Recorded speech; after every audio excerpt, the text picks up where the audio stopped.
Hey, welcome to the show. We're going to get started in just a minute.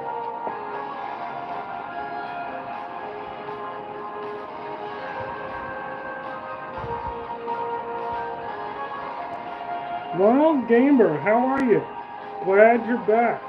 Very excited to have you in the chat. Looking forward to your comments tonight.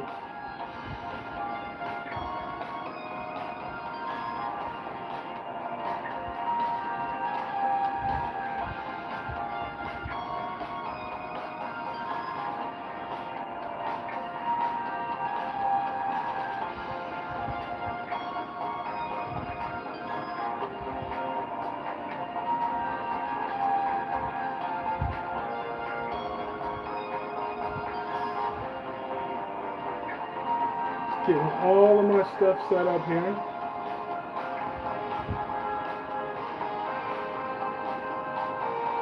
What state are you voting from, Ronald? I don't remember if you told me.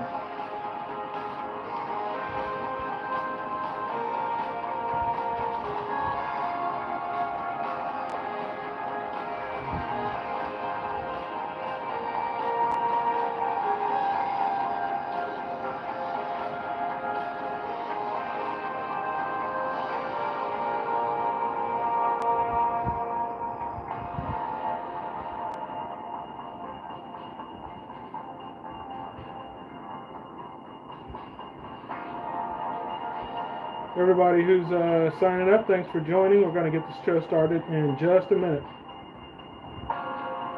Giving people just a little bit to join. Because I know that when the notification bell goes off, it can take people just a minute to get signed in. I think we've got an interesting show for tonight, so I definitely don't want anybody to miss the setup. Because once we get into it, it's going to be a bit of a doozy.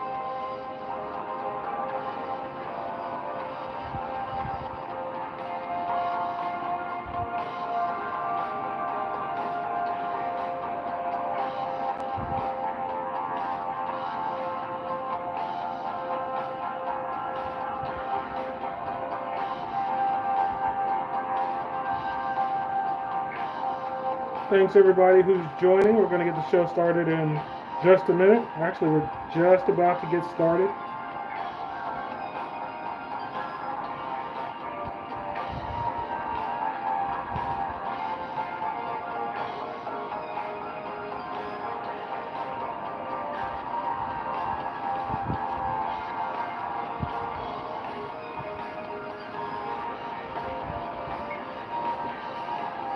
Okay.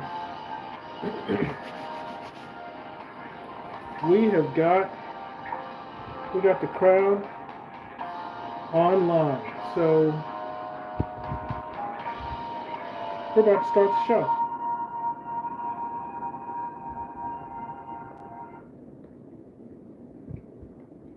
All right, so thanks to everybody who's joined the show. My name's Gene. My handle on YouTube is The Last Good Man in Jersey. Basically, I like to talk about two things, travel and politics.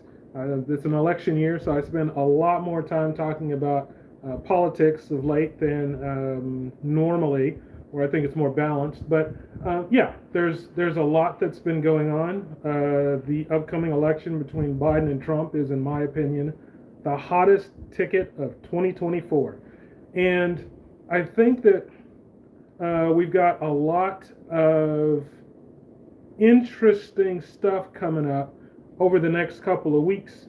Albert Rodriguez asks, "Are you answering questions?" Yes, if I can answer it, I will. I don't pretend to know everything, but yeah, when I if I can give you an answer, if I know what's going on, I will try to inform you on that.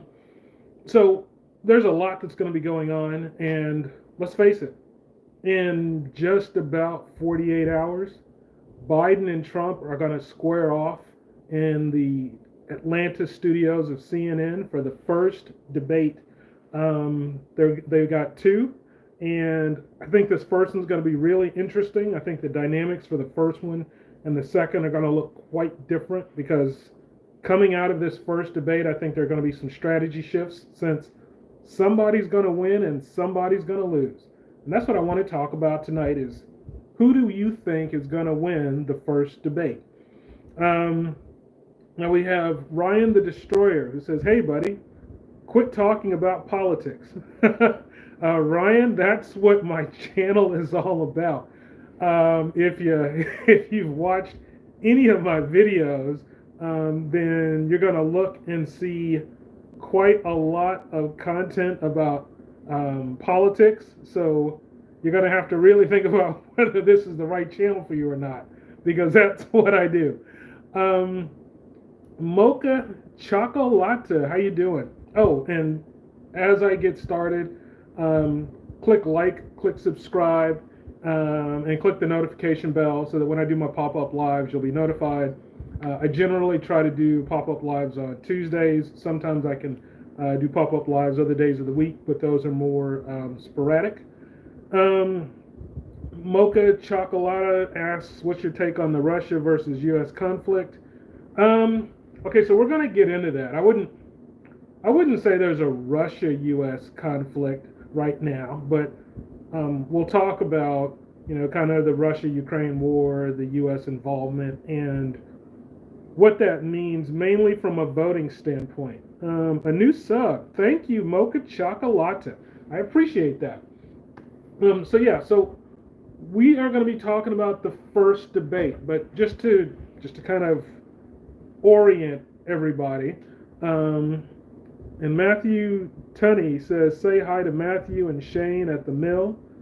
So hi, Matthew and Shane. I'm not sure where the mill is, but since Matthew Tunney asked for that, he'll understand where that's going. You'll have to fill me in on that piece. Right now, here's what we've got. Joe Biden's currently in Camp David, prepping for this first debate.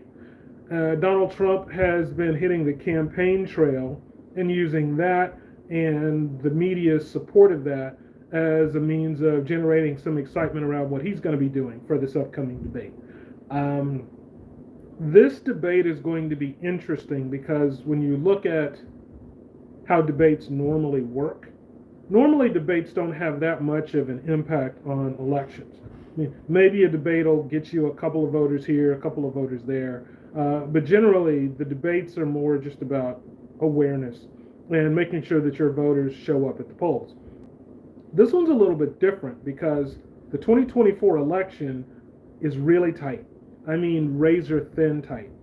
If you think about where we were in 2020 and how in a couple of states we were talking about a few thousand votes determining who was going to win and who wasn't, that could be the situation this time too. And so those couple of thousand votes that you're able to secure because you were able to win a debate could be the difference between being president and not.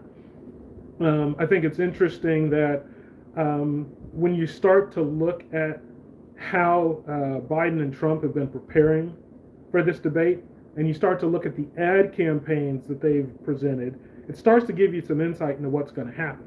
But what's important to understand is that for the debates are not about educating the American people. You've got a 90-minute show. You got two candidates who are going to be fighting for time, and you've got some very complicated issues that you don't really have the time to get into in the detail that it would take to actually explain them. So what you're looking for, sound bites. You want to make accusations, you want to paint your opponent in a bad light, you want to box them in so that they look bad on some issue, which makes you look good, because that can be the thing that helps a voter to say, this guy seemed like he had a better handle on the issues than the other guy, he gets my vote. And that's what this is really about. This is about those few voters who are still undecided in the swing states. And as far as we understand, most people at this point seem to be decided, but let's say I saw some numbers that suggested that maybe 5% of voters weren't decided yet. And that can sound small, but keep in mind, we're talking a few thousand votes determining the election. So if 5% of voters are undecided, that could be the difference between winning and losing, your ability to convert them. Let me see. We've got some comments. I don't want to get too far behind on them, so let me see where we are. Stuttering Joe jacked up on Mountain Dew.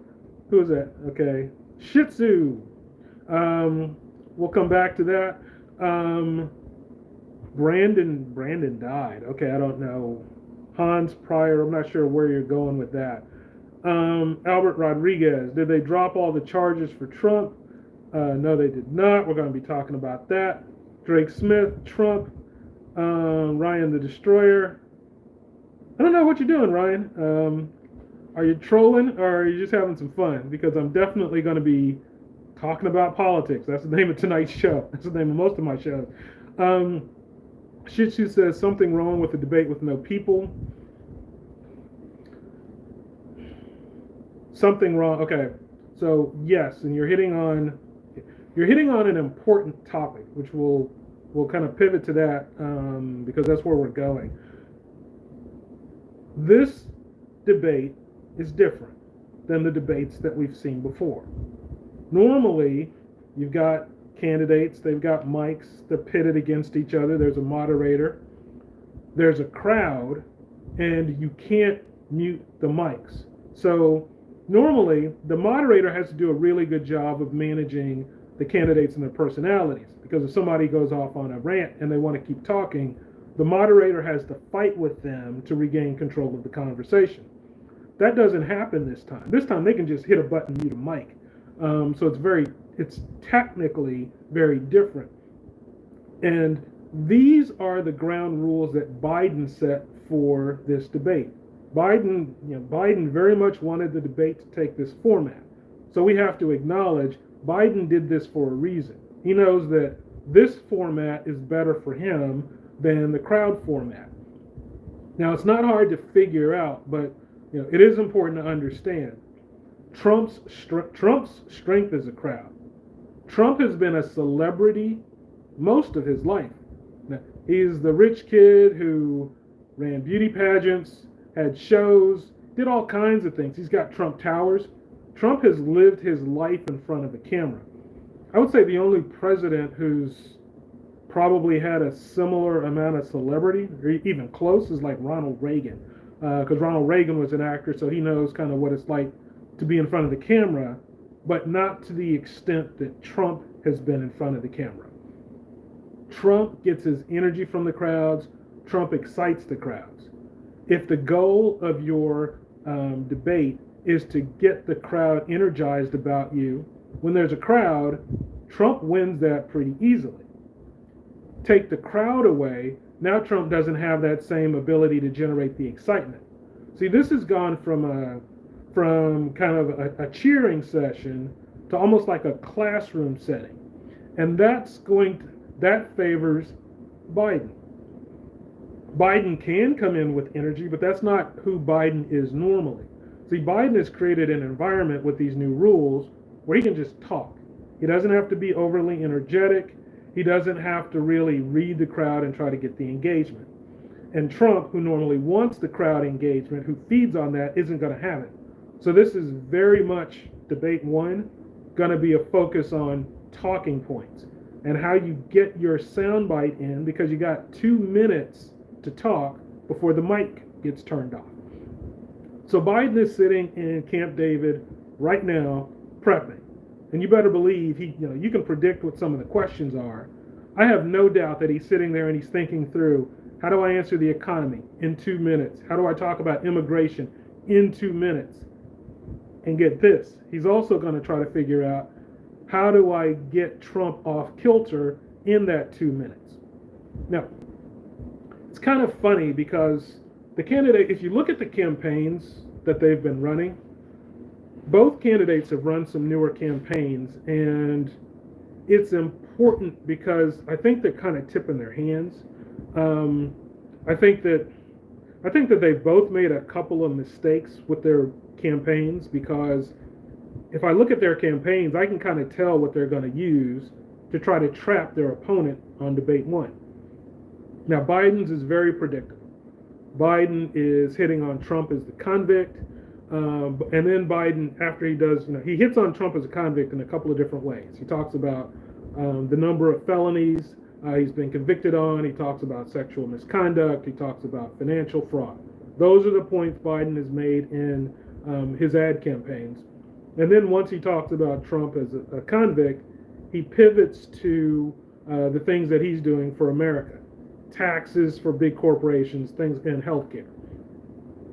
Trump hits on Biden's character. He talks about Biden and dementia. He talks about the economy and inflation. But here's the thing that's tricky, and this surprised me about Trump's ad campaign. Trump said at the end of his ad campaign, we can't fix inflation until we admit that there's a problem. So he basically told Biden what he's going to be attacking him on in debate one. He's going to try to ask Biden to admit that inflation is a problem. Now, I think that that's a good question to ask, but he just told Biden what he's going to ask him. And Biden is sitting in Camp David prepping right now. So if I'm Biden, I'm going to say, oh, okay, I know what you're asking. Let me come up with a response because I've got plenty of time to craft. I've got geniuses sitting here helping me craft answers. I'm going to have an answer for that question come Thursday. If I were Trump, I wouldn't have tipped my hand on that because you just told the guy what he needs to prepare for. Now, maybe there's some kind of a weird end around he's going to do and this is a trap. I don't think so. I mean, I think that's the legitimate attack he's planning to launch. But he basically told Biden what to prep for. So we're going to see who gets tripped up. And that's really the key. Who's going to get tripped up? But I do think that talking about your attack plans during the ad campaigns wasn't smart for either candidate because you're helping your opponent prepare for the conversation. Now let me catch up on some more of the chat. So yeah, something wrong with the debate with no people. That was planned. That was planned by Biden. Biden got Trump to agree to these terms. I make no bones about the fact that I think Biden did this because he wanted to take Trump's strength away. If I were Trump, I probably wouldn't have agreed to this because this is an irregular format. I could argue that I want the same format we've always had. I could make a strong case for wanting the format to stay the same. And knowing that that format benefits me, that's what I would do. Trump is choosing to go take the fight to Biden on Biden's terms. We'll see how that goes. But yeah, Biden picked this setting for a reason. Let me see. Hans Pryor stole secrets and sold to the enemies for profit. I don't know about that. You'll have to elaborate on what you mean there. These are if we're talking about the presidents, they have the secrets. They're not the people who you keep secrets from. They're the people who know what's going on. I don't think that Biden or Trump have sold secrets to foreign nations or anything like that. Now, if you're talking about, unsecured documents, that's different, but it doesn't sound like that's where you're going. So then we have Ryan the Destroyer says that's not true. CJ Johnson, you a liberal. Darth, okay, I'm assuming you guys are going back and forth. Darth Smoke, okay. Darth Smoke, Trump 2024. And then we've got Trump, a cross, and a heart. So is that righteous love or is that, I'm not sure what, I'm not good with emoji. So yeah, you'll have to decipher the emoji part of that. Shih Tzu says, make sure it's Joe and not AI. Okay. Make sure it's Joe and not AI. Here's something this is interesting. And you'll notice Trump has been talking about Biden differently heading into the election. Normally, Trump hammers on Biden and his competence. He calls him Sleepy Joe, talks about dementia, all those things. But now he's talking about Biden differently. He's saying that Biden's at Camp David sleeping and resting, so he'll be ready. He's talking about how Biden's going to get jabbed so that he's got energy and he's ready for the debate. He's still attacking Biden, but now he's positioning it as if Biden is going to be prepared come debate night. And he's doing that for a reason. You can call Biden Sleepy Joe when you're having a rally, and that's fine.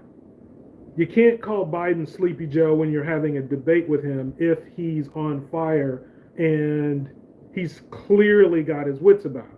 Then, you lose credibility. Like, if Biden is stumbling around and you're like, look at Sleepy Joe, okay. But if Biden is attacking you on points and he's sharp and he's asking really provocative questions, well, now if you're calling him Sleepy Joe, it looks funny. It's like somebody's shooting hoops and you're like, that guy's a terrible shot, but he makes 10 shots out of 10. Like, wait a minute.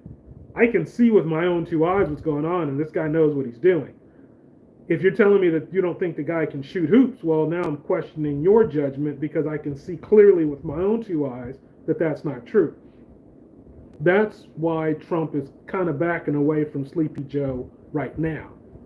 I think that the characterization of Joe as being demented is a false narrative.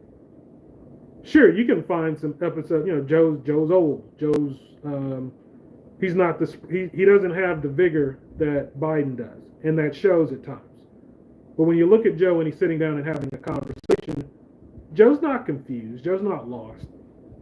And Trump knows that that's the Joe Biden that's probably going to show up for the debate. So you can't call him Sleepy Joe because that's not what he's going to come across like. You can say he's hopped up on something. You'll see a lot of people who say, oh, he's getting some Adderall, or what they'll say, whatever it is. I don't believe that's true, but that's a different narrative, and it's one that people can understand. To make sure it's Joe and not AI, look, this is going to be a live debate, so I'm not worried about any of that. But it is going to be interesting to see what version of Joe shows up. Now, Albert Rodriguez says, I disagree, it's all about the Electoral College. Okay, do you mean you disagree that it's the Electoral College, or do you mean you disagree because it's all about the Electoral College? It is all about the Electoral College, but let's keep in mind what that means. That means that there are 6 swing states that matter, and tipping the scales in those 6 swing states is what's going to win you election. It's going to win you the election or not. This is not a debate that's real. These guys aren't going out and debating because they're trying to convince the whole nation to vote for them. They're trying to convince people in those 6 swing states who are undecided to cast a vote for them. And this could come down to a couple of thousand votes one way or the other. So that's what this is really about. And we're going to have to see who does the better job versus not. But I will admit, Biden set this stage up very specifically. So he knows this format. I think he did it for a reason. I don't think Biden is going to come out of this first debate looking bad, because he set it up specifically for that reason. I think that Trump is going to come out of this one and say, I don't want to do another debate like that. I don't know if he's locked in at this point, but if I was Trump for the second debate, I'd clearly want a crowd. I'd want something that caters to kind of my strengths. We'll see, but that's what I suspect is going to happen. Darth Smoke, I just love Trump. Okay. Trump supporters have a passion for him that Biden supporters don't have for Biden. Trump convinces you of his personality. Now, it's a double-edged sword, because that charisma that he has that makes some people love him, makes some people hate him. But the people who love him really love him. No denying that. Jeff, vote for Trump. People that vote for Biden at this point are hopeless. Well, Jeff, I think half the nation is going to agree with you and half the nation is going to disagree with you. That's just the way it is. We've got the nation pretty split on this. Mocha Chocolata says 2 terrible candidates. Here's the funny thing about that. I've seen people say that. The only people who I hear say that are Democrats. I don't know many Republicans who think that there are 2 terrible candidates. Most of the Republicans think that they've got a great candidate. They've got one of the best candidates they've ever had. I think that if you are voting for Biden, it's less about your support of Biden than it is about you not wanting to vote for Trump. I've seen that over and over again in everything that I've looked at and all of the commentary that I've seen, people are voting for Trump or they're voting against Trump for the most part.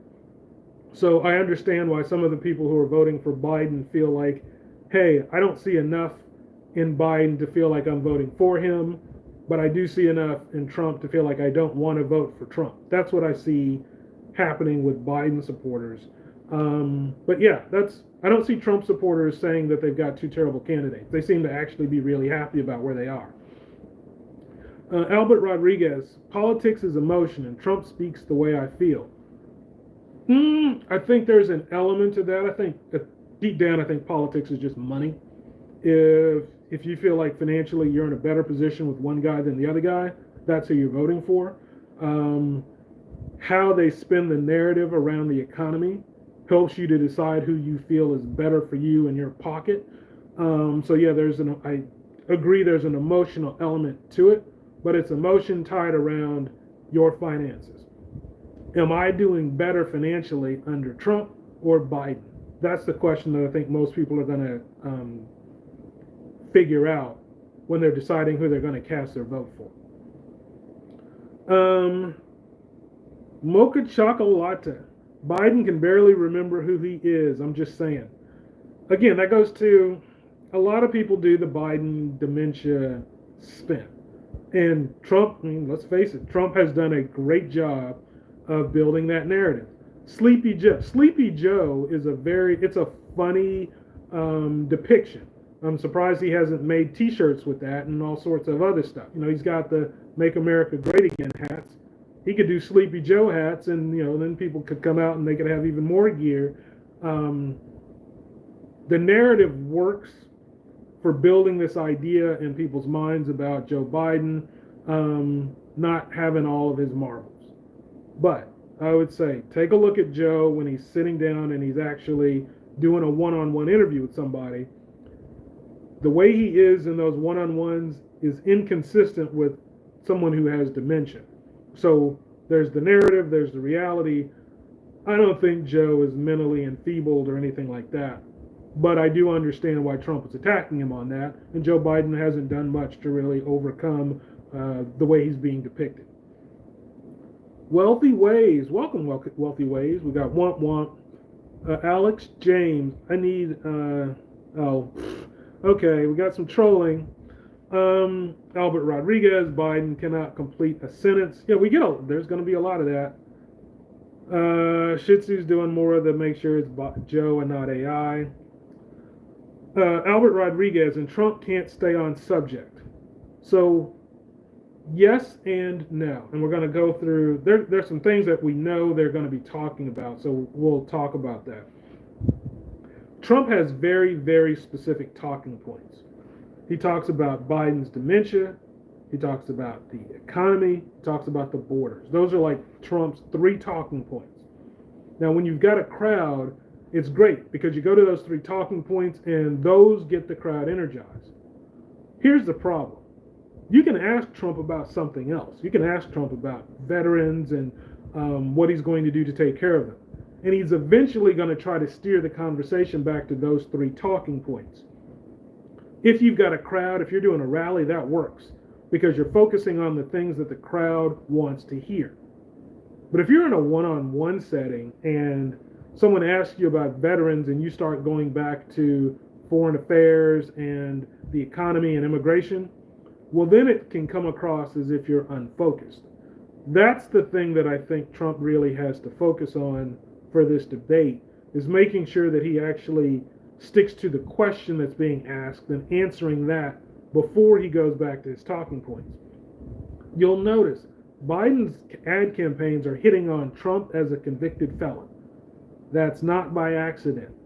Biden wants Trump rattled. He wants Trump going into the conversation already thinking, hey, I'm going to address this convicted felon thing.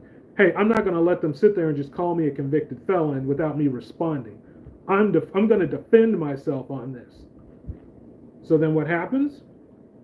Somebody asks Trump a question about the economy. And Trump will start to talk economy and he'll start to bash Biden, but he's going to want to get onto this convicted felon thing because it's bothering him. because Biden has been planting that message basically for the last week. He's been hitting it harder and harder.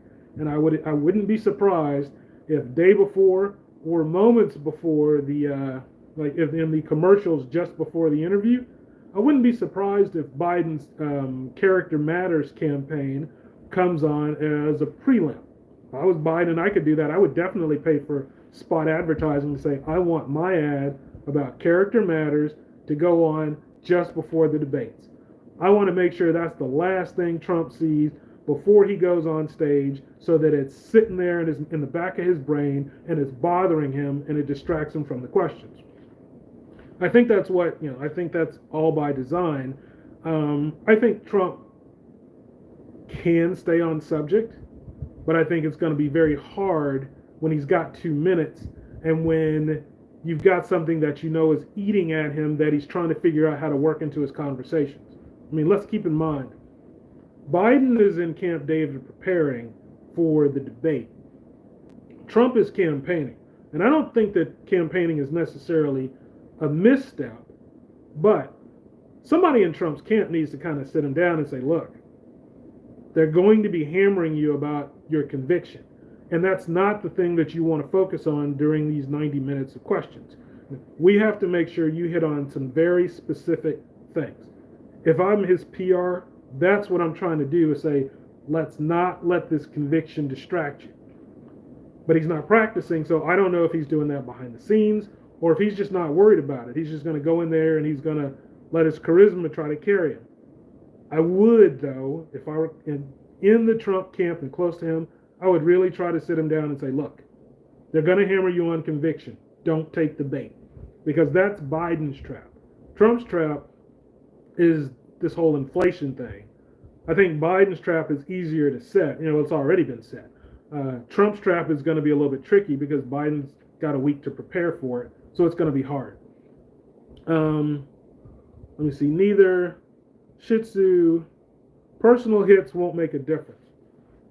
Don't underestimate. I don't think the conviction in and of itself matters that much. Trump is a convicted felon. So what? He's not going to jail. Most people can't clearly articulate all of the aspects of the conviction. I don't think the conviction is a huge issue to the voters because he's still running for president. So, what does it matter? But it can be a big issue for Trump when he's answering questions. And if he's distracted by it and he's not answering questions well, that could cost him votes. I don't think it's going to cost him a lot of votes if that happens. And I'm not saying that that's what's going to happen. I'm just saying that's the trap. If it costs him a couple of thousand votes because he doesn't answer questions well because he's distracted, yeah, that could be the election. That could literally be the election. So it's important for him to avoid that trap. And while I'm here, click, if you're enjoying the content, click like, click subscribe, and click the notification bell so that when I release more pop-up lives, you'll be notified and you can participate. Drake Smith doesn't need to. His 4 years speak enough volume to kick this administration out. Well, think about it, Drake. Okay. Some people prices are much higher now than they were before. But you got to remember, a lot of people were in a really awkward spot at the end of the Trump administration because of COVID and so many people being out of work for a while. So I think that there are a lot of people who are going to feel better about their situation right now. There are a lot of people who are going to feel better about their situation 4 years ago. I don't think that we can just say that across the board everybody feels bad about where they are now, because that's not the case. It's really just going to depend on individuals and how they feel about where they are. Ronald Gamber, inflation lowest. OG, I'm not sure what the OG7 is.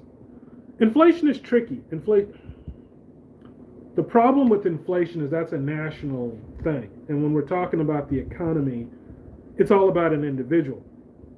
Like I can give a couple of people really high paying jobs. But if I hold tons of other people flat, well, maybe the economy improved.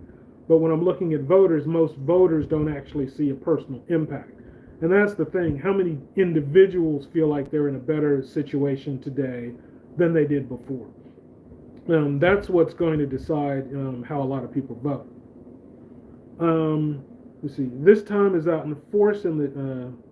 It's out in force in the chat. We've got a great chat. We've got some people who are very knowledgeable. I've been impressed with some of the comments that we've been getting in the chat the last couple of weeks. So I am definitely excited to keep these lives going and to keep this conversation going.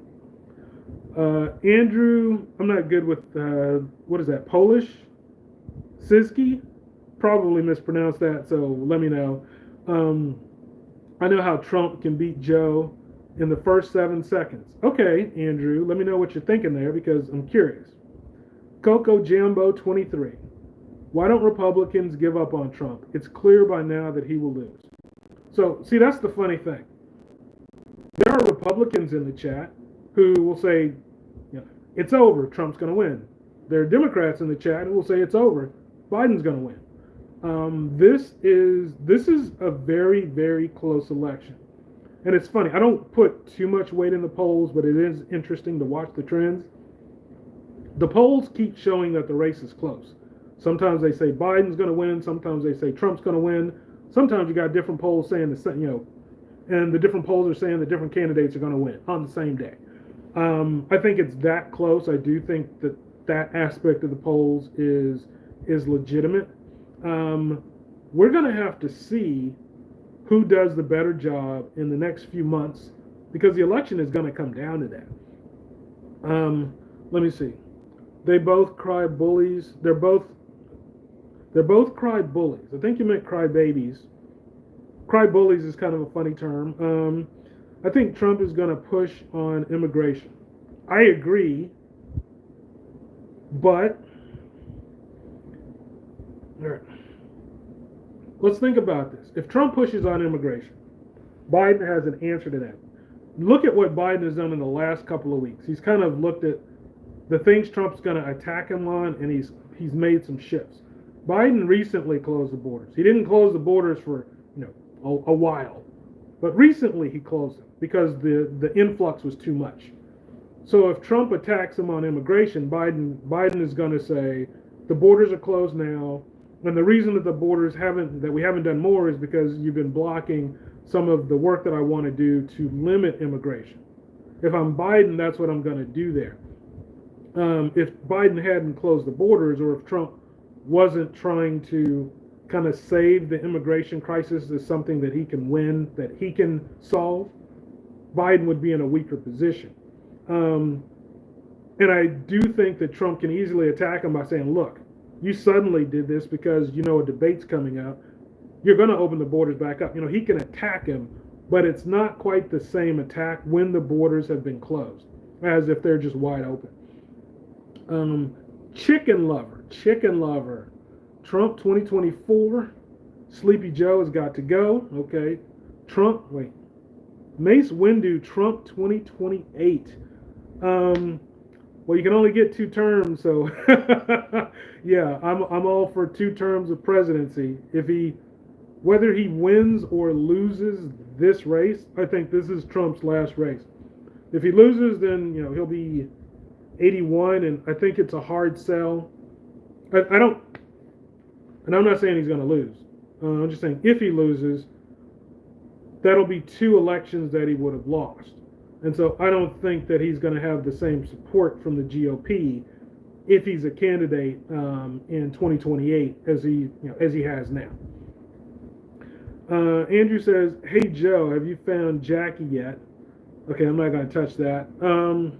One who cares. Hey, welcome, one who cares. Glad to have you back. Good evening to all in the chat. Andrew, love how you're not talking how Trump will have to debate all 3 at once. Okay, so you're saying that Trump is going to have to debate the 2 CNN analysts and Biden. I don't agree with that. I understand what you're saying, but I don't agree because of the format. Okay, keep in mind, the format's been preset. So Trump will get a question, and Trump's going to have 2 minutes, and then they're going to mute him. And people won't like, some people won't like the fact that he was in the middle of a sentence when he got muted. But that's the format. So you can't say that the moderators are being unfair to him if they mute him at 2 minutes, because that's what they're supposed to do. It's going to feel awkward. Like, wait a minute, I'm in the middle of a conversation. Mute. And if I'm Joe, if I'm Biden, I'm going to say, hey, what's wrong with you? Why can't you form your thoughts and kind of stick to the format that you agreed to? If I'm Biden, I want Trump to look unhinged. And if Trump's rattling and he's getting cut off, I think that'll add to him being unhinged. That's why, let's face it, Biden is practicing for this debate right now. He's got people who are arguing as if they would be Trump. So he's got those mock debates going. He's going to walk into this interview prepared for 2-minute clips, and you can predict what some of the questions are going to be. The economy's coming up. That the wars are coming up. That the borders are coming up. He's going to have a prepared 2-minute response to those questions walking in the door. I think Trump knows what he wants to say. I don't think Trump's practicing. And let's face it, when you've got 2 minutes, 2 minutes can suddenly seem a whole lot shorter than it is if you're just riffing. I don't know how much practice he's going to do. But, yeah, I wouldn't say that it's 3-on-1. I think it's 1-on-1. And it's the format that's different. It's kind of like, if we're playing a baseball game and we go to Yankee Stadium, and somebody says, "Hey, this park doesn't really favor me and my style of play." It's like, well, too bad. We picked a stadium that works for us. It's nobody else's fault. You agreed to play in that stadium. Same thing here. He agreed to that format. I don't know if I would have done that, but. Yeah, I think the debate setup is fair. Now we'll see if something happens during the interview that changes people's opinions, but no, I wouldn't say it's 3-on-1. I think it's 1-on-1 with a funky format. Albert Rodriguez, CC. Ronald Gamber, the debate will depend on the questions asked. I agree. A lot of the questions we know, and Trump has kind of leaked what he's going to attack Biden on. Biden has leaked what he's going to attack Trump on. So I would say 80% of the questions are things we already know. We can already predict where that's going to go. There's going to be a portion that's more free flowing. Trump can kind of, talk to Biden more directly and ask him some things directly and vice versa. That's my understanding of how that's going to go. And that's where the real traps can come in. But this is not going to be a traditional debate. This is literally going to feel more like a classroom environment. Like teachers asking a question, students giving an answer. That's what it's going to kind of feel like. And you can kind of go back and forth. It's not going to be as exciting as some of the past debates. Let's face it, when Trump and Hillary were on stage, that was an exciting debate. They were able to move around. They had the crowd. They had all kinds of things. There was a whole different energy to that style of debate. And a lot of people felt like Trump really won that debate because he was better managing himself on the stage and doing things that got people excited.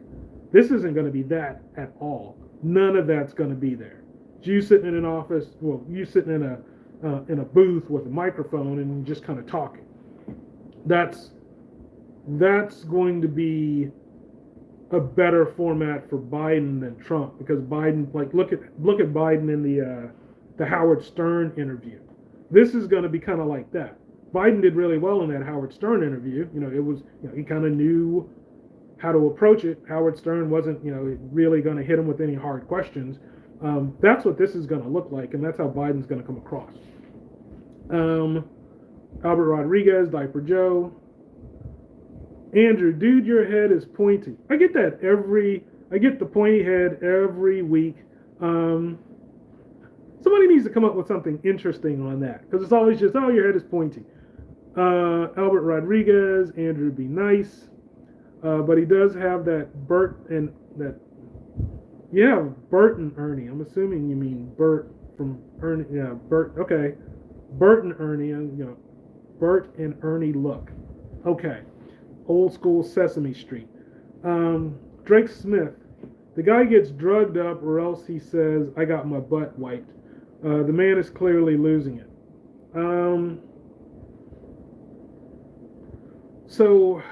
Well, neither of the candidates is going to walk in there on drugs. They're going to go in there, and it's going to be them, and it's really going to be them, and we're going to see what they do. But yeah, I don't ascribe to the notion that Biden has dementia. I have I've seen that up close with family members. Biden does not have dementia. If you've seen dementia, no, you know what it looks like. It's not that. It's not even close to that. Dementia is a really nasty thing. Let me see. Electoral college and the popular vote are disproportionate. Yeah, you will get. There have been occasions where the electoral college and the popular vote don't line up. Hillary won the popular vote, but lost the electoral college.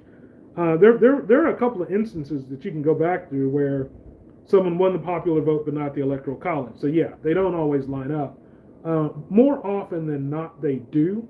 But in close races, it doesn't really mean that much. Ignoring how all the other debates had Trump having to debate the moderators. Okay. So, yes, that was, if you look at past debates, sure, but this format is different. In past debates, it was an open conversation. You couldn't mute a mic. So, if a moderator wanted to regain control of the conversation, they had to wrestle with Trump to regain it. Was it Mike Wallace, I think? Mike Wallace did the most wrestling with Trump to regain control of the conversation. But if you look at that debate, at the end of the debate, pay close attention, because Trump looked at Mike and he said to him, it was on camera, he said, "You did a good job." Trump knew that he's going to use his personality, and he's got a big personality, and he's going to steamroll you if you're weak. And there are a lot of moderators who can't handle Trump. Mike Wallace was one who did. He did more debating with Trump to keep Trump more focused and to try to keep a more balanced conversation. But Trump gave Mike credit for doing a good job. He's like, okay, you actually handled yourself. This isn't going to be like the other debates. You got to remember, this debate won't be like those at all. If Trump hits 2 minutes, push a button, his mic is muted. He can talk all he wants, but nobody can hear him at that point. So this isn't going to be a debate. It's literally going to be, here's your question, you got 2 minutes, go. Moderator's not going to be involved in that. It's just going to be Trump talking or Biden talking. Biden is going to have his practice 2 minutes. Trump, we're going to see what he does. So it's kind of a different idea. Let me see. Andrew says, people with head shape like that were born with forceps used. All right. I would hope that they were pretty big forceps. Otherwise, it should be more pointy right on the top. Shih Tzu. I think if Trump gets Tulsi Gabbard, he will win. Well, he's not getting Tulsi Gabbard. I mean, it was down to 3 candidates and their guys. And he said that he's already picked his VP, but he doesn't want to name who it is. So we'll see. We'll see who Trump names. It'll be interesting once a VP has been made official. But that's not official yet. So more to come on that after Trump. When Trump announces it, then we can talk about it. No Harriet Hageman for VP, Tulsi Gabbard. Okay, so we've got those. Trump's VP is not going to be a woman because the 3 finalists are 3 guys. Let me see. Andrews, I don't know what you did there. True, yeah, okay. You'll have to decipher that. I'm not going to try to tear that apart. Ronald Gamber, Project 2025 Threat Dictatorship. I don't put too much weight in Project 2025. I mean, there have been a lot of projects designed to try to kind of control the presidency. There was the Lincoln Project and Project 2025. There have been a lot of things. From what I've seen with Project 2025, it's like, okay, here's an idea. that doesn't really seem to have enough meat on it to make a lot of sense. Sure, if I'm the Republican Party, I want to set up the GOP so that we can win the presidency on an ongoing basis. Is Project 2025 going to do that? I haven't seen anything in it to really suggest that. I mean, it sounds nice, but at the end of the day, it still comes down to voters. It still comes down to a couple of swing states, and it still comes down to convincing people that you're better than the other guy. Project 2025 hasn't shown me that it's going to do that. So I'm reserving judgment on that. I don't put too much credence into Project 2025 just yet. Biden is Banjo Boy from Deliverance. Biden literally gave Trump the material to write those jokes. Our government thinks Joe isn't fit for presidency. Our government thinks Joe isn't fit for presidency. What do you mean by that? I wouldn't say our government thinks Joe isn't fit for presidency. Okay, that's a tricky statement. That's very... Okay, so I'll state the obvious there. If I'm Biden and somebody said our government doesn't think that I'm fit for presidency, if I'm Biden, what I'm going to respond to that with is my vice president's endorsing me and Trump's vice president's not. So from a fitness standpoint, Trump can't really use that as an argument because of Mike Pence. That's an interesting thing that he's got to figure out. And I don't know if Biden's going to, if I'm Biden, I'd kind of hold that in my back pocket. But that is going to be, that's going to be a hard one. That's going to be a hard one to sell during the debate. L. Aubrey, what should Joe Biden do? Every time Trump opens his mouth and engages in a screed, he shows us what he is. Tell me what you mean there, L. When Trump rallies, what does he talk about? Make America great again, jobs, the economy, the borders. Trump has talking points that really resonate with his base.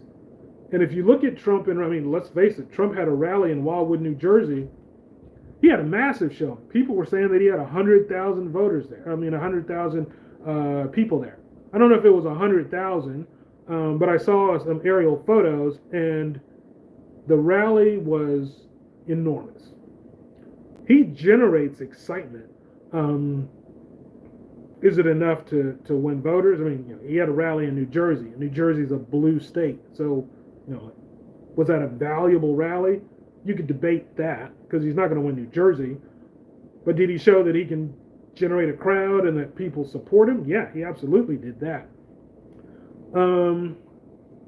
Andrew says, is this being live streamed from a mental institution? So the debate will not be, no, it's going to be CNN Atlanta. And Ronald says they will have 2 minutes to respond to questions. Yeah, 2 minutes. You get questions, you get 2 minutes to answer. You can kind of predict what some of the questions are. This format is custom made for you to practice and be prepared for the debate. You know exactly what you're walking into. So having all of your responses prepared, yeah, I understand exactly what Biden is doing with this format. I don't fully know why Trump accepted this, because the old format works way better for Trump.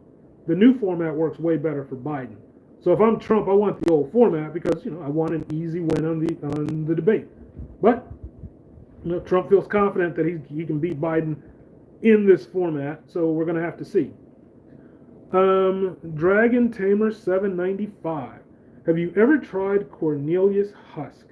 No, I have not. Tell me more about that.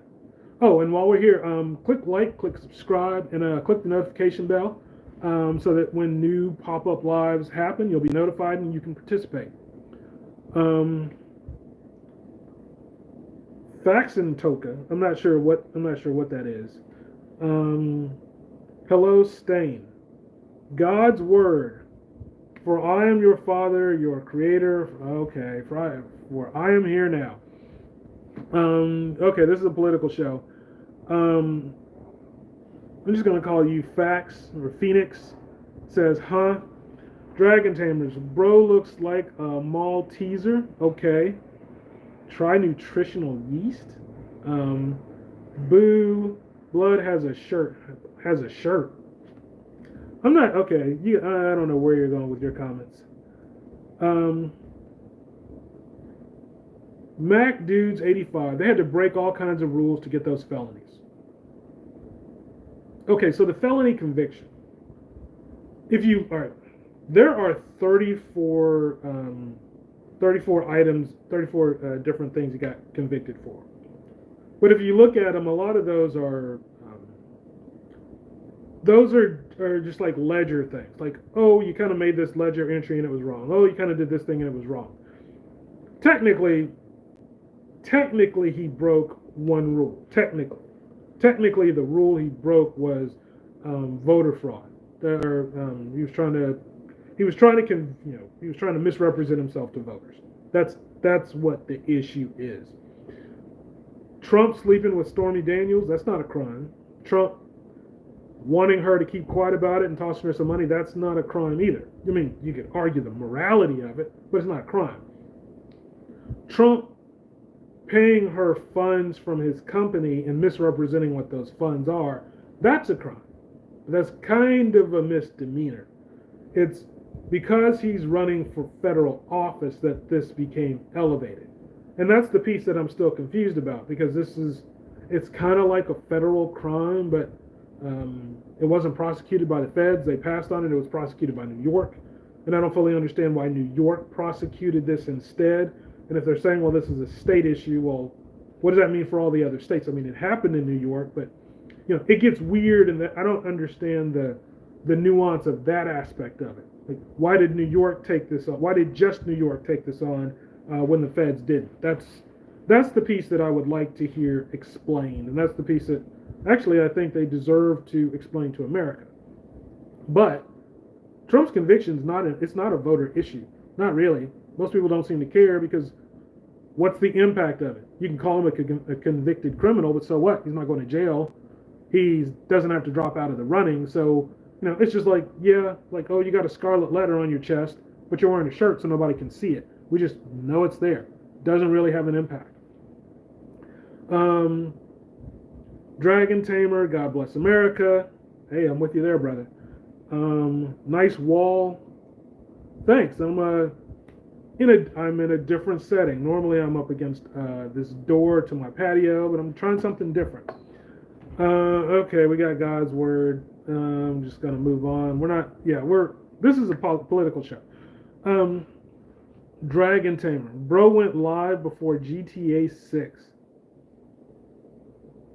That's a video? What is that? Grand Theft Auto. Okay, I think that's Grand Theft Auto 6, but I don't know what you mean. I went live before it.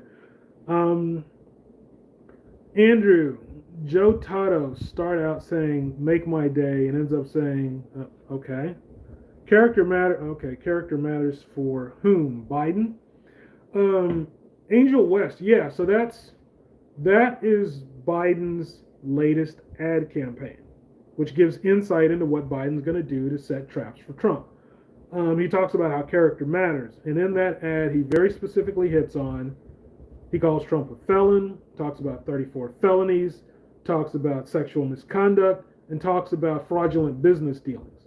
So Biden is telling you the trap that he's going to set for Trump. Again, if I was Biden, I wouldn't be so transparent about that. I mean, I think that I would want to hammer on convicted felon, but I wouldn't want to give Trump all the details, because I wouldn't want him to be able to prepare going into Thursday. He did. And if Trump listens to that and he takes it to heart, then he can say, you know what? I know what you're going to ask, and I've already got responses prepared for the different things you're going to attack me with.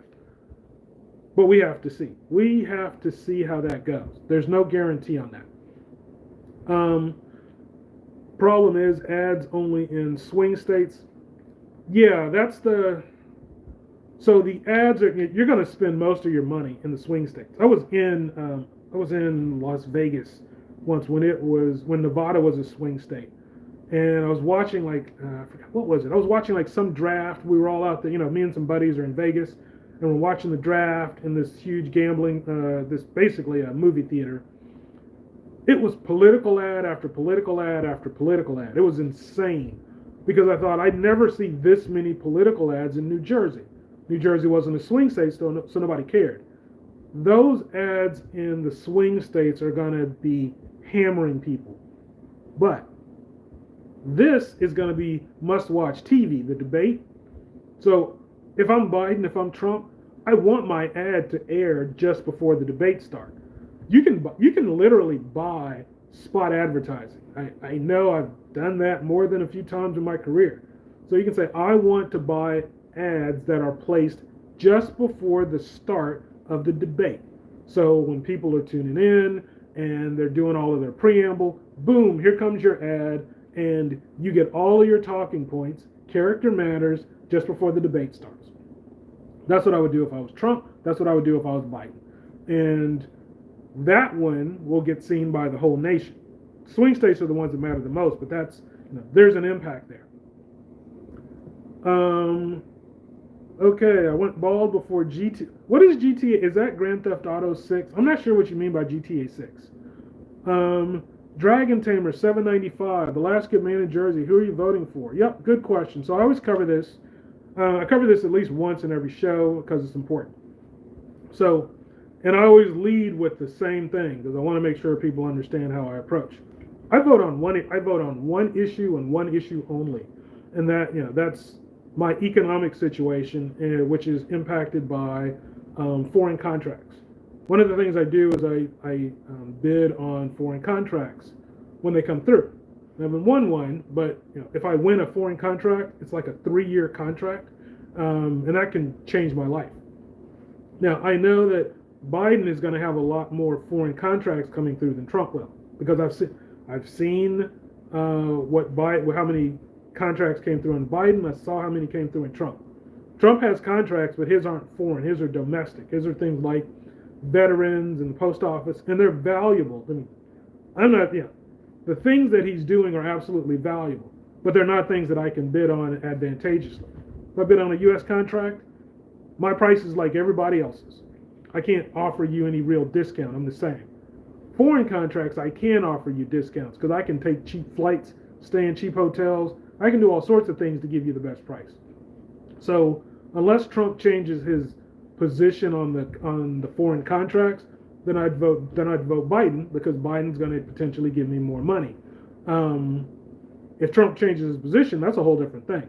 But that is the one issue that I vote on.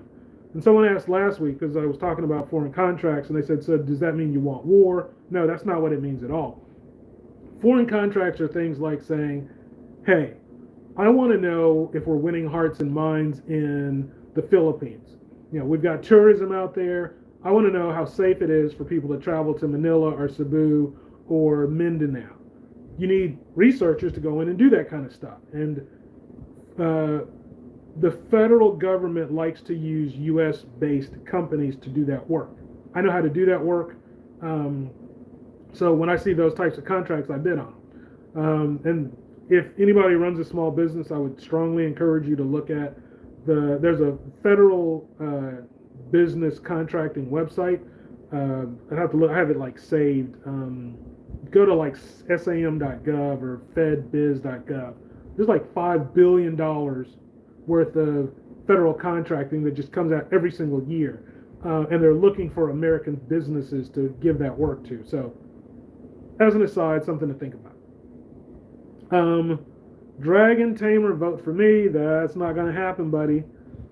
On galvanized steel with a red face emoji.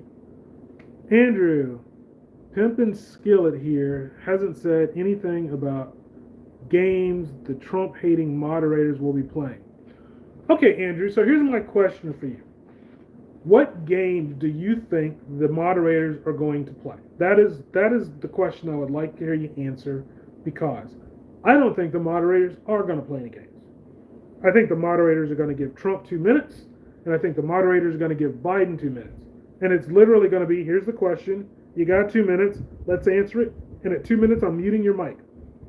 So if you think they're going to do something, tell me what it is. I'm happy to have the conversation, but you got to give me something to work with. I mean, saying the moderators are against Trump, I don't believe that. You can argue about the moderators in some of the past debates arguing with Trump, and I've seen Trump in some interviews where interviewers will argue with him, and those same interviewers don't argue with Biden. So yes, I have seen situations where people don't treat Trump fairly. He's also misquoted a lot in the news. He'll say something and it'll be taken out of context to try to make him look bad. So I agree with all of that. But you're saying that the moderators are going to try to cheat Trump, and I don't believe that. And I want to hear your thought on what they're going to do to make that happen. Because the format doesn't really allow for that. Here's the question, you got 2 minutes, go. If he gets muted at 2 minutes, that's not unfair. That's the format. That's how it works. Shitsu says, I think VPs will be a deciding factor for the debate, and Trump needs to get Tulsi. Well, Tulsi's not going to, okay. VPs won't be a deciding factor Trump's VP won't be a deciding factor for the debate. We know who Biden's VP is, Kamala Harris. Tulsi Gabbard, Trump's not selecting her. He's got his short list, and it's 3 guys. So Trump has said that when he's looking at a VP, he's looking for someone who can carry a state for him. That's like priority number 1. I don't know if any of these 3 guys are going to carry a state for him because I have to look up the research, but I don't think any of these 3 guys are home states in any of the swing states. So it'll be, it's kind of anybody's guess which of these 3 Trump's going to choose, but we'll see. This is cringe Jean-Pierre without her wig. This is cringe Jean-Pierre without her wig. Okay. Arginine, 175% inflation. We are the lowest G7. This is Ronald. So 175% inflation. We're the lowest G7 or advanced nation. Our economy is. So there's 2 ways to think. Best growth of product. Yeah. Right. So when you're talking about the economy, Ronald, and I agree with you, I think that overall the economy is in a very good place. But I've also done the projections, and I know that we were supposed to be in a recession right now, and we're not. So yeah, if we're talking about the economy on a national level, yes, the economy is not in the toilet the way it was supposed to be. And you can credit the Biden administration with bringing us to where we are and holding things off. But to a voter, that's not what's important. To a voter, am I better off right now than I was 4 years ago? That's the question to an individual voter. And let's take me for example. If I don't make more money, but someone says the economy's in a great place, I don't care. I'm going to think, well, you didn't help me. So if I'm voting, I'm not voting for you, I'm voting for the other guy because the other guy helped me. For the most part, that's how people are looking at this. And there are some people who've done better. I think there are some people who've maintained sort of status quo with their incomes, but prices have outpaced their income. So those individuals don't necessarily feel like the economy's gotten better. And that's where it's going to be tricky. It's how many people are kind of in that bucket. So yeah, you're dead on with where the economy is. But to the individual voters, they don't really look at it that way. The economy is a national thing, but individual incomes are what voters care about. Let me see. Praise says Biden will never win again. I wouldn't bet on that. I'm not saying Biden's going to win. I wouldn't call it for Biden or Trump at this point. But to say if you're saying he can't win, I disagree with that. This election is very close. And let's keep in mind, Biden won the last election. So if everybody who voted last time goes back to the polls and they vote the same way they did last time, Biden would win. He'd have a little bit over 300 electoral votes. Trump would have a little bit over 230. That's just the stats of it. Trump has to change the voting situation. He's got to get more people to show up at the polls, or he's got to convert some people. I think he can do that, but I don't think that's a guarantee. That's this is still up to debate. Ronald says convicted felon versus accomplished man. I hear you, but the conviction's not really. I haven't heard anyone decide to vote for Trump because they feel that the conviction is persecution, or vote against Trump because they feel that the conviction is the nail in the coffin on his character. For the most part, the conviction became this big fat so what. He is convicted, but nobody seems to care. I don't think it's an election issue. I think it's good for baiting Trump in the debate and kind of as an end around, if you're playing the long game, then that was a great move to set him up for a debate in a new format where you can kind of get him rattled. But I don't think the conviction's really changing voters' minds. Praiser praise, Trump will do the better job. Half of America agrees with you, and the other half doesn't. Andrew said, okay. Andrew's just trolling. So I'm just going to have to skip Andrew unless he brings some really good trolls or brings some content. But you are welcome to comment to your heart's, you're welcome to leave your comments. Praise or praise, Biden opened the borders. Well, the borders have always been open. Things have gone. Okay. The borders have always been open. The borders, we've allowed far more people, it feels like, under Biden than we have under Trump. And I haven't looked at the actual numbers to confirm that, but I just know that with COVID and some of the things that we shut down, I don't see how there would have been more immigrants under Trump than Biden. There were too many things going on to limit immigration. Now, the issue with the borders is the narrative. Biden has done a horrible job at the narrative around the borders. The borders, our rules around the borders are pretty straightforward. We just don't enforce them. We let people come in. And when too many people are flooding in at once, then we kind of close the borders to get things back under control. When the debates happen, Trump has an easy win on the border. I think that's going to be an easy one for him to talk about because he's seeded the message that there's a border crisis. Biden hasn't really done anything to counter what Trump's been saying. Trump can win that aspect of the conversation, provided he stays focused. Now, if he gets caught up in other stuff, if Biden gets him rattled and gets him talking about how, hey, you're the one who's fighting me in the border, if Trump gets unfocused, then he could lose that. But that's one that Trump should win because a lot of people have an issue with the border and a lot of people side with Trump on the borders right now. But we're going to have to see. Let me see. Praise or praise. Then now he tried to backtrack. LOL for voting. Yeah. Look, he is making moves to win votes. Biden made a lot of moves of late. All of a sudden, we're getting ready for this first debate, and they're starting to negotiate a peace deal between on the Gaza Strip, Palestine and Israel, right ahead of voting. Do I think that that's politically motivated? Absolutely. But will it work? Yeah. Does it help you in the debate? Yeah. So I don't blame Biden for doing it. If I was in his shoes, I would do the same thing. Is he going to be able to argue it in a way that makes people believe in him? Well, that's what we're going to have to see. But he is rehearsing for that, so I think he's going to have a good argument. Andrew says, he's talking to Ronald. HR2, HR2. Well, I would have to go back. You guys are going back and forth. I'll let you guys do that. Tom McGuire, he bankrupted the casino. Here's the funny thing about Trump's bankruptcies.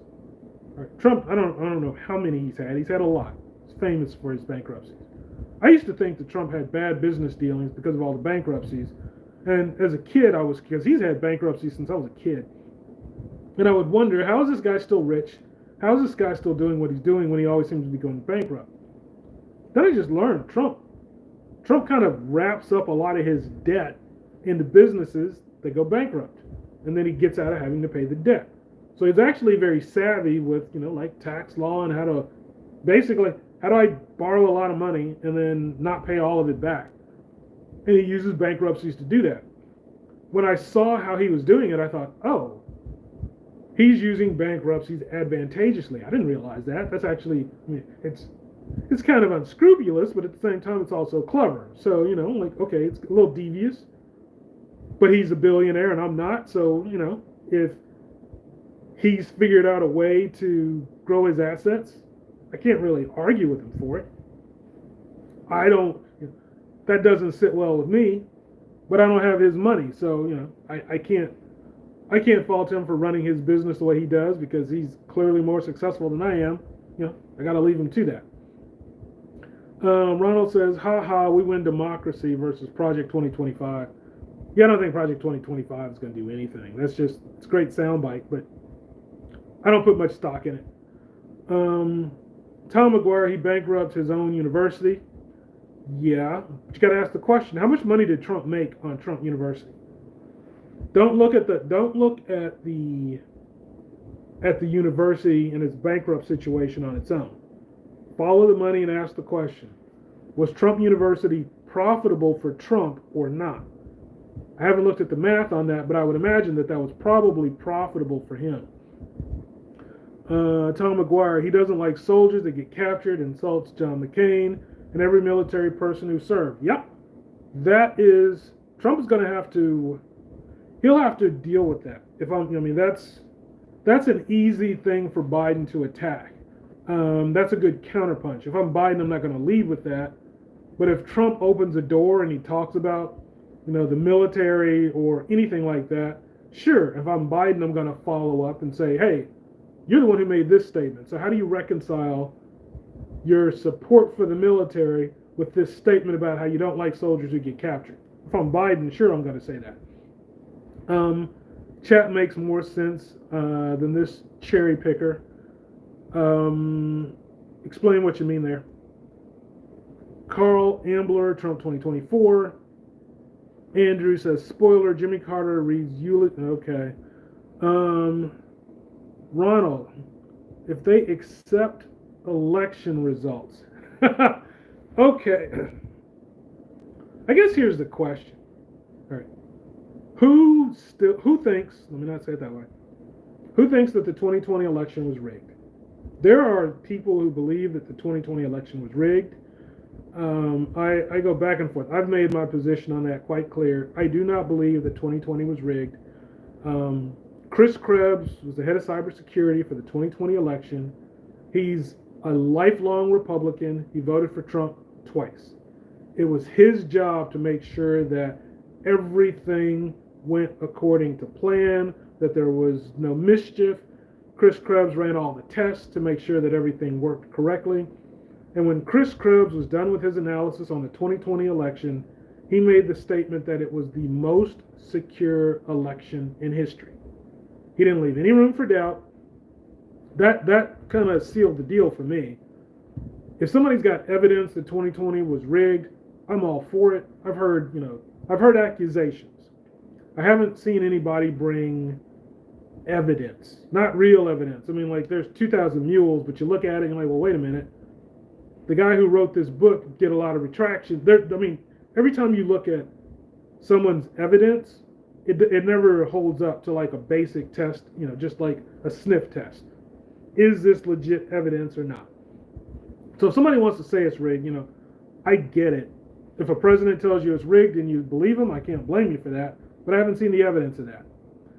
SP 500, most profits. Look, we can easily argue for the state of the economy at large, but it really boils down to individuals and whether or not individuals feel like they're in a better spot or not. Lieben says hello. Lieben, hi, how are you? Thank you for joining the show. If you like what you're hearing, click like, click subscribe, and click the notification bell so that when I do more pop-up lives, you can participate in the conversation. Andrew says that I am still on the plantation. Okay, explain what you mean there, Andrew. There are some people, if you're saying that I'm still on the plantation because I'm black, and I explained why Biden's better for me financially right now than Trump, then I would challenge you on that. Because there are black people, like 90% of black people on average vote Democratic. And most of that is just reflex. They've got it. We have a culture ever since civil rights, ever since Lyndon Johnson, of voting Democratic because of Johnson versus Goldwater. Some people just, some black people just vote Democratic without thinking about it. I actually look at who's better for me financially, and in this case, that's what I've done, and I know what I'm voting on. I'm voting on foreign affairs contracts. That's my sole issue. I don't care about healthcare. I don't care about the borders. I'm not going to vote based on the borders. I'm not going to vote based on any of that. I want the person who could potentially set me up with a great financial contract, and that's how I vote. So you'll have to explain what you mean there. Shih Tzu, give them a urine test. They're not coming. I mean, look, they've got medication. I'm sure they're both roughly 80, but yeah, they're not coming in their drug. Albert Rodriguez, Andrew, you got me smiling on that one. I'm gonna have to smoke. Okay, Andrew, this dude will be smoking all the Parmesan Hunter gave him to make this dummy downing video. Okay, explain. Okay, so Andrew, here's the thing. You had a very specific accusation about the debate. You said that it's going to be 3-on-1 against Trump. And if you've got a thought on that, I want to hear it. This is not a pro-Biden or a pro-Trump channel. I try to just give the real story, and I try to be fair to Trump, and I try to be fair to Biden. If you don't agree with what I'm saying, then I welcome the conversation. But I am going to ask the question. If you say it's going to be 3-on-1, I want to know why you think that. That's what my channel's all about. You ask the question and we have the discussion. If you're just saying, well, you don't think that it's fair for Trump because it's not built around Trump, well, that's Trump's fault. Trump agreed to this format. I don't think that this is the best format for him. I agree with you there, but he agreed to it. So I'm not going to complain about the format not benefiting him because he accepted this. I think he could have easily said, I'm not doing this. Debates are supposed to have a crowd. Debates are supposed to have a certain cadence. That's what I want. I wouldn't have faulted him in the slightest. In fact, I think Joe Biden would have looked weak if Trump said, I want a traditional format, and Joe Biden refused to do that. I think Joe Biden would have looked like he was scared if that's what happened. But that's not what happened. Joe proposed this, Trump accepted, so this is what we got to do. You might not like the format, but, blaming me because you don't like the format, that's kind of silly. I'm not the one who accepted it. Trump did. So, you got to figure that part out. Let's see. Trump said at the convention, let me see. This channel needs to be named the 48-year-olds. Yeah, okay. Berkshire started working on it since Reagan. Project 2025 has been a plan since, you're saying Project 2025 has been in the works since Reagan? Well, you'll have to explain that because clearly there have been Democratic presidents since Reagan. And I don't know that there's any step that's happened that's going to ensure that the GOP wins the next few elections. So I'd be curious about that. But again, I haven't seen anything in Project 2025 that I would say has meat on it. It's a cool sounding idea, but I don't see it going anywhere. Everyone should read the Project 2025 manifesto. Everyone should read. If you're curious, I would strongly encourage everyone to read it. But I would also encourage everyone to say, okay, what are they actually saying they're going to do that feels like it's going to work? I mean, they named like their potential leaders and all that stuff. It's like, okay, again, I've seen the Lincoln Project. I've seen lots of projects that are designed to try to put a president in place. This isn't the first one that's doing that. I haven't seen anything in this one that I would say is different, is meaningfully different, that has legs on it. But I could be wrong. I mean, I will go back and review it after this because maybe I scanned it and I'm missing something. Trans alien. That's an interesting name. Transparency. So welcome, trans alien. That name is curious. Transparency Canadian here. What's a transparency Canadian? If Joe is reelected, he will make Trudeau look like an amateur. Okay, if Joe is reelected, he will make Trudeau look like an amateur. So that's technically praise for Joe. But the way you wrote it, I don't think that's what you meant. Tell me if you're making Trudeau, Trudeau is the leader in Canada, and you're saying that he's going to make Trudeau look like he doesn't know what he's doing, which would suggest that it means Joe does know what he's doing. But I don't think that's what you meant to say. So I would just say, come back to me on that. Defund the Department of Education. Okay. Yeah, is that actually going to happen? I don't see how that's going to happen.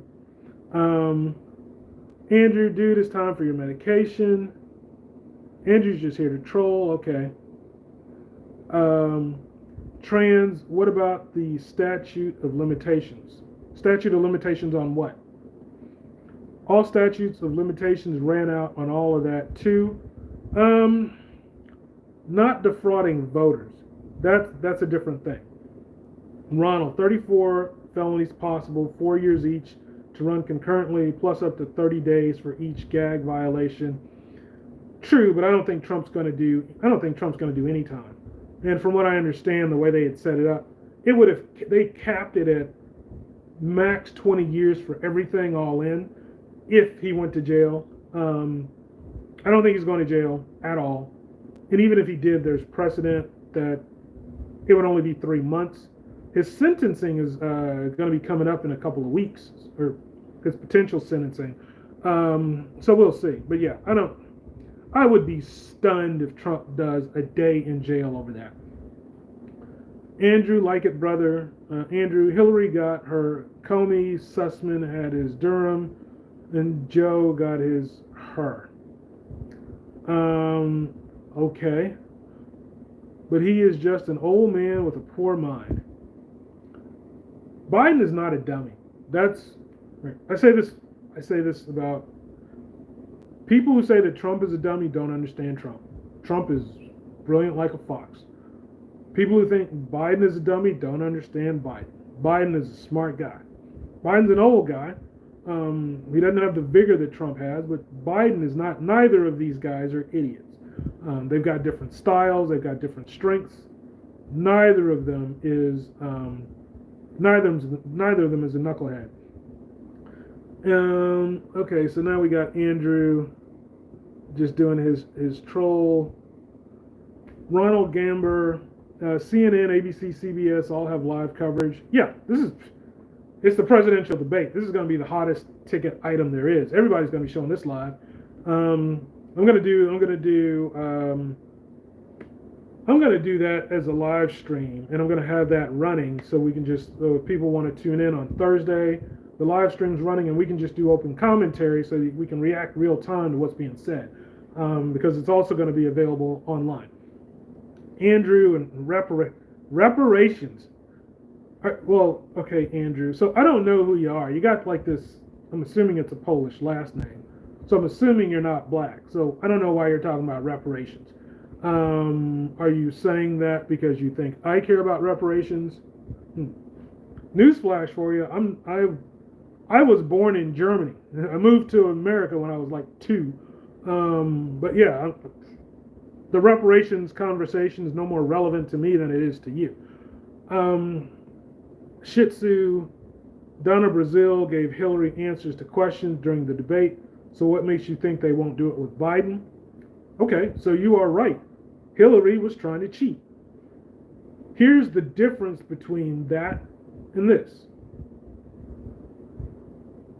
I already know most of the questions that they're going to ask in this debate.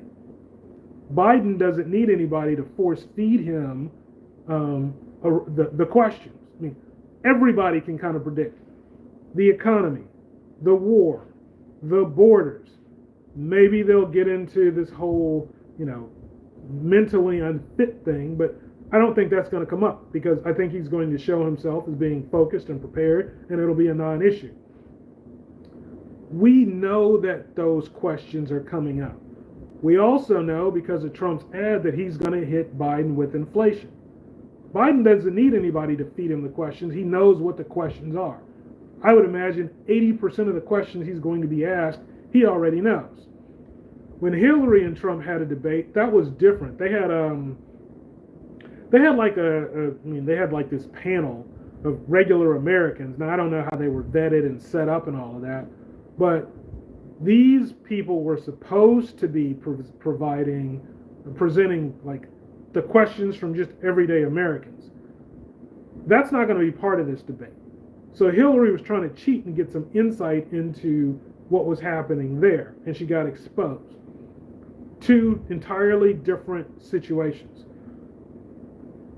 Would Biden cheat and try to get answers, try to get the questions ahead of time? I wouldn't put it past him, but you don't need to. You already know what the questions are going to be. So the issue this time is who's going to answer the questions better. You tell me a question that you think might get asked that people can't predict, and happy to have the conversation, but I don't think the questions are going to surprise anybody. The questions Trump asks Biden, those might come a little bit out of left field, but given his ad campaign, I kind of already know what they're going to be. The questions Biden asks Trump, again, I don't think those are going to come out of left field either. We've seen the playbooks already, so it's just a matter of saying who handles the format better. Personally, Biden is spending a week practicing to get 2-minute sound bites. Trump isn't. So I think the format's just going to work for Biden. Biden asked for this format. We can't lose sight of that. If on Friday every network is saying Trump seemed unhinged, Trump didn't answer questions well, I think a lot of people are going to say that it was 3-on-1 against Trump. But that's not going to be true. Because I think what would happen is you would say, nope, they muted him at 2 minutes. People don't like it, but that was the format. That's what I think is going to happen. I don't think there's any cheating involved. It's just not that kind of a format. This is not the traditional format for a debate. We got to remember that. This is pre-planned. So yeah, Donna helped Hillary cheat. Donna lost her job. Took a big hit to her reputation for doing so, and she deserved it. But that's just not what this is going to be. Andrew says it's out your, I don't know, yeah, I don't do well with emojis. Shitsu, do you have clearance to contract? So, it's kind of a tangent, but there are different levels of contracting. Look, the guys who repair the roads, those are government, those are contracted workers for the government. The guys who sell tanks, yeah, they're contracted workers from the government. You don't need the same clearance to sell weapons that you do to work on the roads. All I had to do was register. All anybody who's like a small business has to do is register. You got to, show your credentials, show your driver's license, all that stuff. But for the type of work I do, I don't need any clearance. I'm not doing anything that's top secret. I just do regular old stuff. Somebody needs focus groups in Brazil, I know how to set that up. Happy to do it. But yeah, that stuff doesn't need any clearance. I don't talk about anything that's top secret. Let me see. Tom McGuire, 6 bankruptcies. He bankrupts the casino. He bankrupts the university. He said COVID would go away in 2 weeks. You are right about all of that, but as far as his bankruptcies are profit-generating activities, something I learned. He did make missteps with COVID, but honestly, who got COVID right? I can point to Trump and say he screwed COVID up, but I can point to just about any world leader and say they screwed COVID up too. We'd never seen a global pandemic. Nobody really knew how to deal with it. We did the best we could, and I think we've learned from that. I think we got great notes. So the next time there's a pandemic, they can kind of look at the playbook and say, these things worked and those things didn't. But I don't really know how you fault anybody. Well, I don't know how you lay all of the blame for that on any individual's feet. There were missteps by lots of people. Sure, it could have been better, but hindsight's 2020. At the time, I didn't feel like we were really doing anything wrong. We were doing what we knew, what we felt like was going to work. And now we've learned that some of those things work better than others. It's just the facts. Ronald says, I have a degree in project management, speak 3 languages. Hey, Ronald, you sound like you are a brilliant guy. I speak English well. I don't. I can do a little bit of German, a little bit of French, but I'm not fluent in either, and I'm better reading them than speaking them. Okay, what is this? Andrew, okay. Andrew likes to troll. I wonder if Stormy Daniels will be there. No, there's no way Stormy's going to be there. I don't think there's no. How would you have a panel? This is just supposed to be the moderators, the studio personnel, the moderators, and the candidates. If somebody wanted to bring in character witnesses, that would throw the whole thing off. Just go each department like VA.gov, edu.gov. Yeah, you can go. You can run through all of them, but if you go to fedbiz.gov, you can get a big cross section of all the contracts that are happening. The Dow is making. I'm assuming you mean highs. Andrews, Wonder Hunters. Oh yeah. Shih Tzu, check the yield curve. We're in a recession. We're not in it. Well, okay. We're not in a recession. We are. You could argue we are on our way to a recession, but if we look at, well, okay, are we in the preliminary stages of what is going to eventually become a recession? That's debatable. Are we in a recession? No. Has the housing market collapsed? No. Have jobs fallen off? No. Prices are outpacing income for some people, but recession, I wouldn't say we're in a recession. Close, Bank of America, if you look at the financial analysts, nobody's calling this a recession. Doesn't mean that we'll miss the recession, but we're not there right now. Growth rate increases, cooperation increases, investment increases. What do you mean yield curves? Yeah.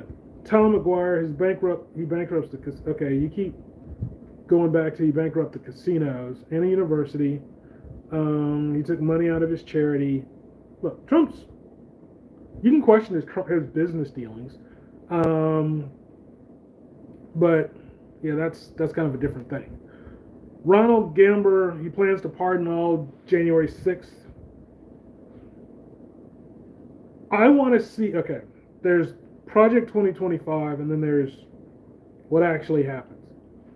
Now, Jan 6, a lot of those Jan 6 convictions a lot of those people are already out. There are some hardcore people who got real time for, coming out of January 6th. I don't believe they're going to pardon with some of those guys. No, I don't think they're getting pardons. We will see. Again, I think Project 2025, it looks good on paper, but I don't see legs to it. I don't think that a lot of the things that they've talked about are actually going to happen.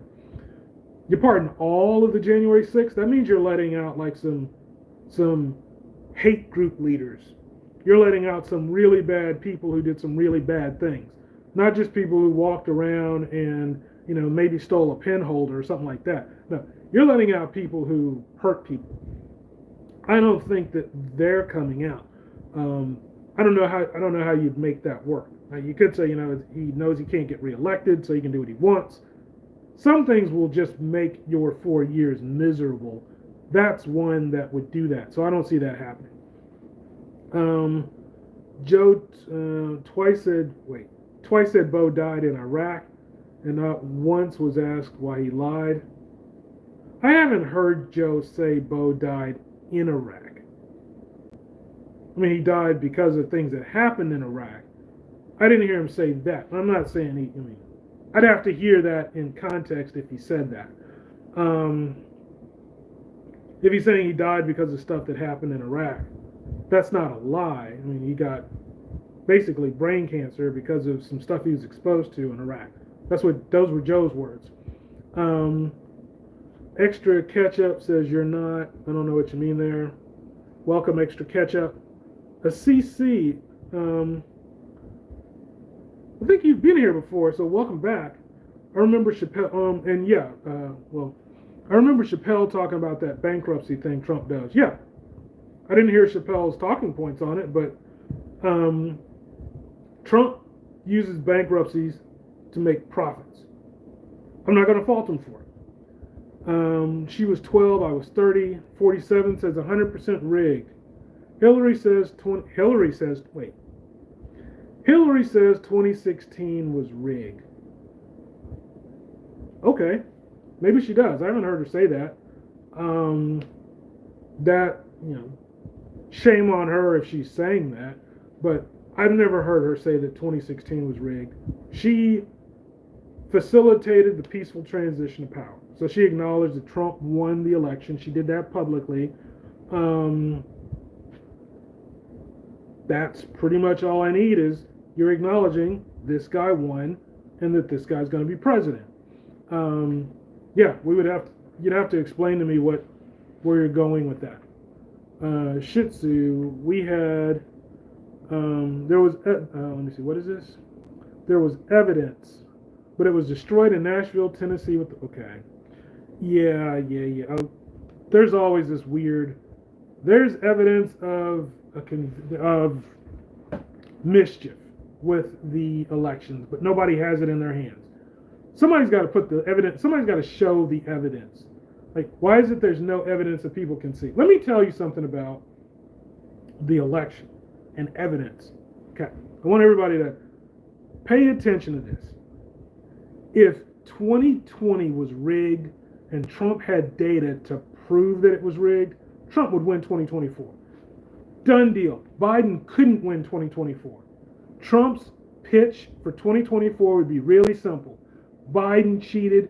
Here's the proof. Can't trust him. And Biden would lose all of his support.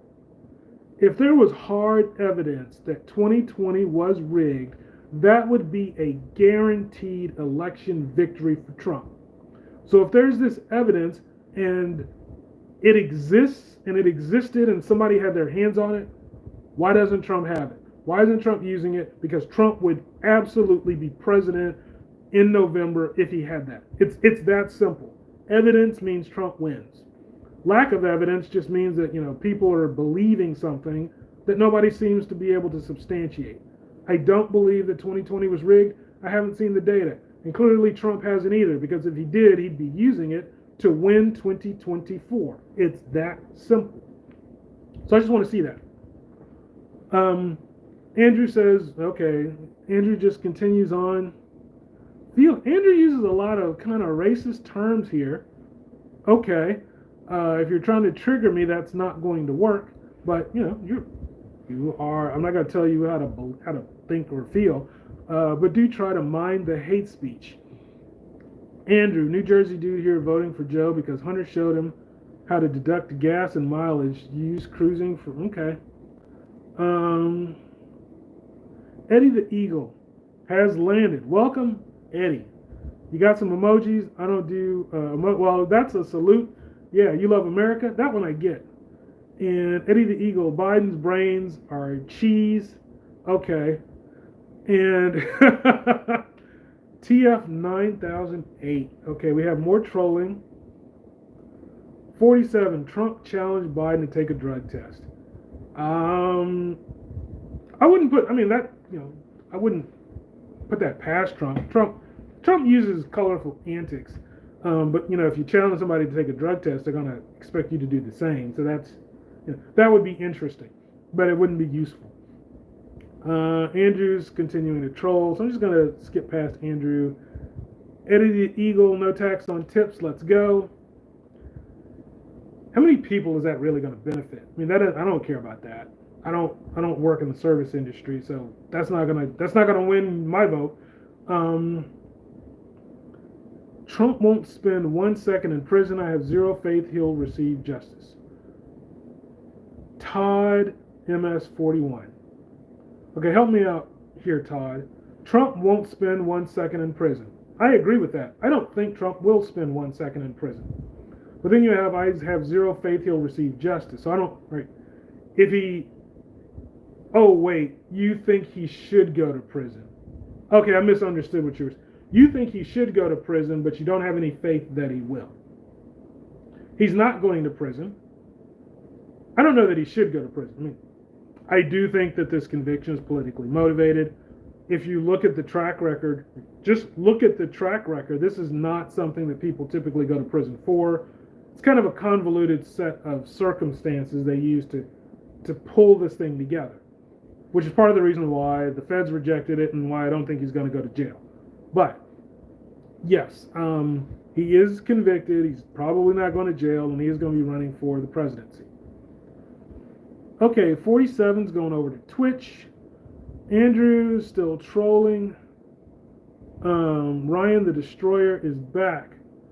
I'm back, you're black. Welcome back. Yes, I am black. Eddie, oh, he'll be drugged up big time. Yeah, okay.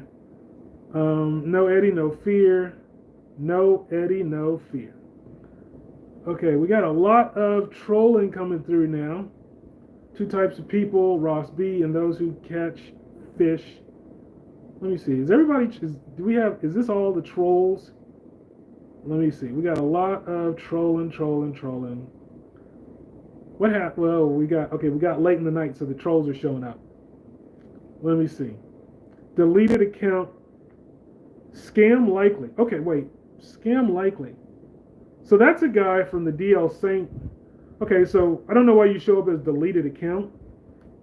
Scam likely comes from from another show with a guy named DL Saint, who's an online buddy of mine. So welcome, Scam likely. Camaro, wait, what are you talking about? Willis, recession was hit by definition 9 months ago. I'm gonna go back and okay. So I want to go back and look at what the definition of recession is, because you're saying that what you're saying is technically we're in a recession. So if I'm looking at like what World Bank, Bank of America are saying, they're not calling this a recession, but I have to look at the technical definition because what you're saying is a little different. Eddie the Eagle, let me see, what do we have? Is everything trolling? Selective hearing is strong in New Jersey. What am I selectively listening to? Let's see, Mr. Ostrich, Unfrozen Caveman, Jersey Dude. Okay, so we have gotten to the troll. So fine, we will.